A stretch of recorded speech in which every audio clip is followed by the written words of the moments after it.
Evening. The captain's been nice enough to allow me this introductory period for tonight's Captain's Call to talk to you a little bit, and I'm here to congratulate Battle Group Echo, Ranger, Air Wing 2, all of you. You've done a fantastic job this last month and a half, and I wanted to talk about your great performance over the past 44 days. I also want to remind you that you're part of history, and I don't think all of you really appreciate that right now. If you haven't done so in the last 24 hours, take out a pen and write down your thoughts. Mail them to your mother, your father, your brothers and sisters, your cousins, your wife, your children, or just keep them in a diary, because you've made history here in the last month and a half, and you need to preserve that for the future. What you've accomplished as part of the 30-nation coalition that went up against Iraq is unprecedented in the history of warfare. In 43 days of combat, this battle group itself, up to the ceasefire that occurred yesterday, and I remind you, it's only a ceasefire, it's not a declaration of defeat by the Iraqis.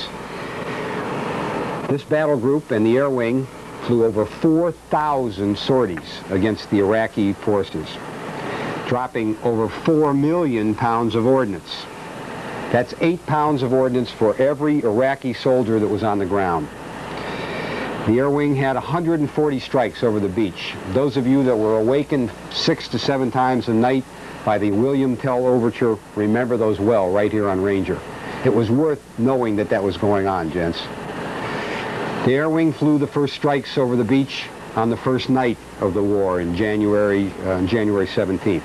The Air Wing also flew the last strikes that ended yesterday morning just before 8 o'clock. And, oh, by the way, all of you here on Ranger and in Air Wing 2 kept the readiness of that Air Wing and this ship and the battle group at a level that would enable us to sustain combat against Saddam Hussein and his hordes for an indeterminate amount of time. You've done great. You ought to know that. Among those things, I remember one day about a week and a half ago when the Air Wing killed over 100 tanks and armored vehicles in a single day. More on that for how it played overall in the future. But it was a team effort across the board, because the war started with TLAMs, cruise missiles, from Paul Foster in Princeton, wreaking havoc on Baghdad, and continued as Francis Hammond at Valley Forge, Harry Hill, provided air cover and ground and naval gunfire support, plane guard, and all manner of combat search and rescue to any aviator that might have needed it, and to every ship in this battle group. And we sustained ordnance on target on a regular basis because of the good and strong efforts of Kansas City and Shasta, who kept the bullets, the beams, and the gas coming to those of us that needed it to sustain the war effort. It was not without some cost to the battle force. We lost 1 aircraft, and I suspect the crew. Princeton suffered damage from a mine, but Princeton will sail again once she's been repaired as a viable and a strong part of our national defense posture. But overall, this war, this coalition of 30 nations against one dictatorship, is unprecedented in history. To put it in perspective, last August, 1 million people in arms sided up between the north and south boundaries of Kuwait and began to dig in and get ready to engage. 500,000 from Iraq, 500,000 ultimately from the coalition forces of the United States and its allies. 43 days later, after that war started on January 17th, here's the tally, gents. In the air, air-to-air combat, coalition forces shot down 35 of Iraqi aircraft. The Iraqis shot down not 1 coalition airplane.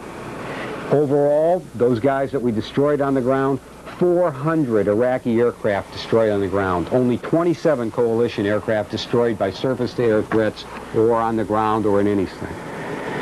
But that's not the half of it. The part that we directly were involved in, surface warfare at sea, 105 Iraqi ships sunk on the bottom. Not 1 coalition ship sunk. 2 of ours damaged, Tripoli and Princeton. On the ground, 4,000 Iraqi tanks destroyed. I haven't gotten a final tally on our losses. The last one I saw was 4 Could go as high as 10 to 4,000. In addition, 2,000 artillery pieces from the Iraqis destroyed, 2,000 armored vehicles, armored personnel carriers destroyed. 43 divisions is what Saddam Hussein's army started with in Kuwait and on the southern border of Iraq.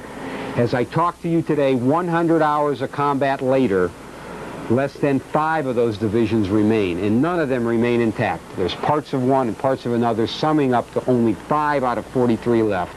Not one of the coalition forces divisions were put out of combat. And there's more to come because we haven't gotten the final tally. Enemy prisoners of war. We have taken over 100,000 Iraqi prisoners of war and less than 200 coalition force POWs. More than 85,000 personnel casualties have been suffered by the Iraqis, less than 200 by our side. By every quantitative measure, this has been the most overwhelming victory in the history of the world since warfare has been recorded.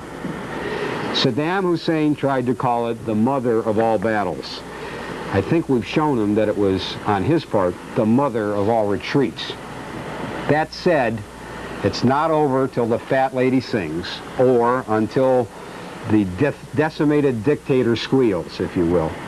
And we haven't heard anything from him or the Revolutionary Council in the last 36 hours.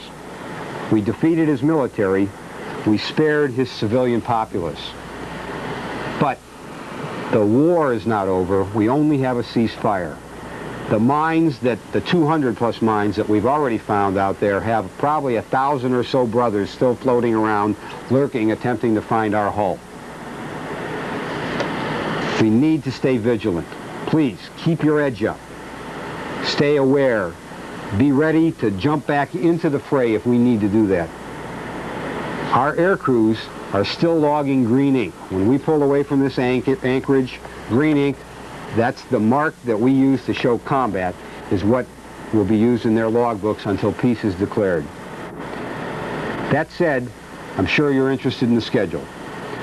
The big thing is we have 6 carrier battle groups out here. The desire is to get down to 3 as soon as possible so folks can go home. Saratoga, Kennedy, and Midway, those ships that have been out here longest, will return home in the near future. America will leave the Arabian Gulf within the next 2 or 3 days and go to the Red Sea, leaving us in the Gulf with Teddy Roosevelt as the sole defenders of the right flank. And Roosevelt and Ranger will stay here and wait for reliefs. The first relief to show will probably be someone like Nimitz to take Roosevelt's place. She will then return to the Red Sea. And when the next relief comes, I don't know who that'll be for sure, but my guess is that will be the Lincoln Battle Group. Then we'll head on our way home, and that may be as early as the middle of May, I would guess. Having said that, if we do get out, I can guarantee you that we won't be home later than August if the war doesn't break out. I hope we'll be home by the middle of July, and I can certainly tell you that I've got the good support from everyone to hit some good ports on the way home. Looking at Pattaya and Hong Kong, but I've asked all the COs to get their recommendations into me. If we could do Perth, we certainly would. The problem with Perth is it involves another month of transit, just getting down and back. That said, stand tall. You've done a great job. The Navy's contribution in this war has been spectacular. We have guarded the right flank of the coalition forces for the ground war. We've kept the Gulf open for the flow of oil to the Western world and the Eastern world during this entire period of hostilities. Oil flow has never stopped. It's been ships that have brought 95% of the ordnance and the armor that were used in the ground battle into the armed forces ashore. Came on ships through the Gulf that we kept open. In addition, there is no question that the multinational interception, the Maritime Interception Force ops that the Navy's conducted since August kept Saddam's forces from getting reinforced. All in all, a major and a fine contribution. Stand tall. You've done well. We'll get some good liberty. Please stay vigilant, though, until we get a real peace declared and more than just a ceasefire. Be ready to go back to war tomorrow. Treat it that way. In the meantime, take pride in what you've accomplished, and good night.